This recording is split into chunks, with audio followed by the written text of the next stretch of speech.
Okay, so we're back inside one more time because it just when the sun comes out, it is just too ridiculously bright. I just can't even see the computer when it's like that. So now that we've made a distinction, I made this distinction between the loose constructionist, the strict constructionist. I want to talk a little bit about a little background on the right to privacy. As we've talked about before, the court is always suspicious whenever there are attempts by the part of the government to go ahead and limit our liberties, right? Whenever there's a law, if somebody challenges a law that says that it violates their liberties, the court will go ahead and require the government to demonstrate that there is a compelling interest for why the government has to limit our liberties. That's the idea, a compelling interest, an important reason. If you're going to limit people's freedoms and liberties, you've got to demonstrate that there's an important reason.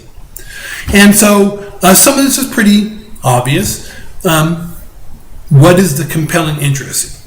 As it stands right now, if you walk into a theater and you yell fire and you run out, the courts will say that your free speech does not protect you from doing that.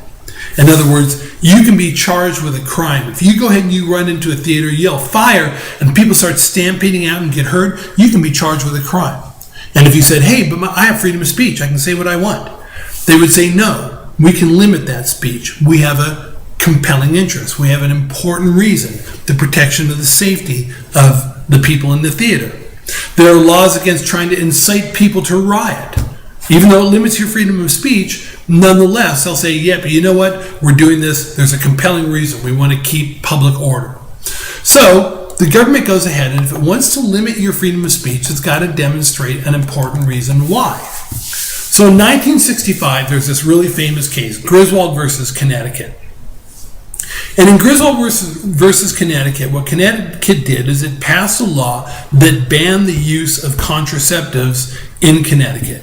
Why? I don't know. I'm sure it was like sort of a religious thing. Nonetheless,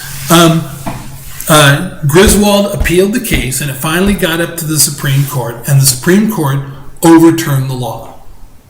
They said that what they did is they said that the provisions of the Constitution imply a right to what they called marital privacy, a right to marital privacy, and that the state did not have and I'm assuming what I mean by marital privacy, just meaning that if you're a married couple, and you're engaged in those kinds of activities, if you want to go ahead and have use contraceptives, that's something that you can do privately. The government doesn't have any reason to get involved in that. And so they said the state does not have a compelling interest in limiting the right to privacy, and so they declared that law unconstitutional.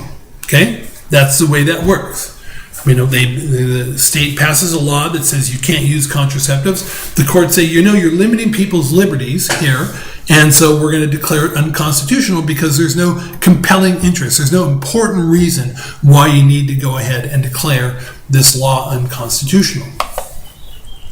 Now, the reason I point that up is that later on, Roe versus Wade is a very well-known decision. In Roe versus Wade, that was the court case where the courts said that people basically have a constitutionally protected right to have an abortion in the first 3 months of pregnancy. Now, what most people don't know is that decision, the Supreme Court decision in Roe v. Wade, had nothing to do really with the issue of abortion. It was all about privacy. That's what it was. What happened was when the courts got that case, the Supreme Court got that case, it did what courts do. It looked back for precedent. It looked for cases that had been decided that were similar. And what they did is they looked back to the Griswold case. And they said, here's a case where the courts have said that people do have a right to privacy, a marital privacy. And they said that same kind of right that the courts already established should also apply in the case of abortions. If people want to go ahead and have abortions, that's a decision that they should be able to make without the government interfering. But what they said was, even though the state did not have a compelling interest in limiting abortions in the first 3 months of a pregnancy, because it was basically essentially a non-complicated procedure. The court said that the state did have a compelling interest in going ahead and placing limitations on abortions after 3 months, because after 3 months, it winds up being that terminating a pregnancy after 3 months becomes increasingly complicated and difficult and potentially life-threatening to the mother. And so what the court said is, after 3 months of pregnancy, right, so the first 3 months, if somebody is going to have an abortion, that's a private decision. The second trimester is called, from the 3rd month to the 6th month. In the second trimester, the court said that the government can place limitations on that for the purposes of protecting the mother, to make sure that the mother's protected. And in the final trimester, 6 months to 9 months, the courts could go ahead, the government could go ahead and place limitations on abortions, because not only were they now concerned about protecting the life of the mother, but at 6 months, the fetus would be viable, is the word the courts use. Viable, meaning that the fetus could live outside of the mom, that it was essentially a citizen in a way, that it deserved the protection of the state, because it was no longer like a little blob, it was like something that could live out in the world. And so the state could put even more restrictions on abortions in the 3rd trimester. So there are a lot of times where people go ahead and say, oh, I think Roe v. Wade should be overturned. It's like, I understand that, because I understand people have very strong positions on the issue of abortion. But it's important to keep in mind that if you overturn Roe v. Wade, what you're really overturning is this notion that there is a right to privacy, and that what citizens are doing to some extent is giving up that right to privacy, that wouldn't be available as a precedent anymore. But that's an example. So the last thing I want to talk about is the courts and democracy.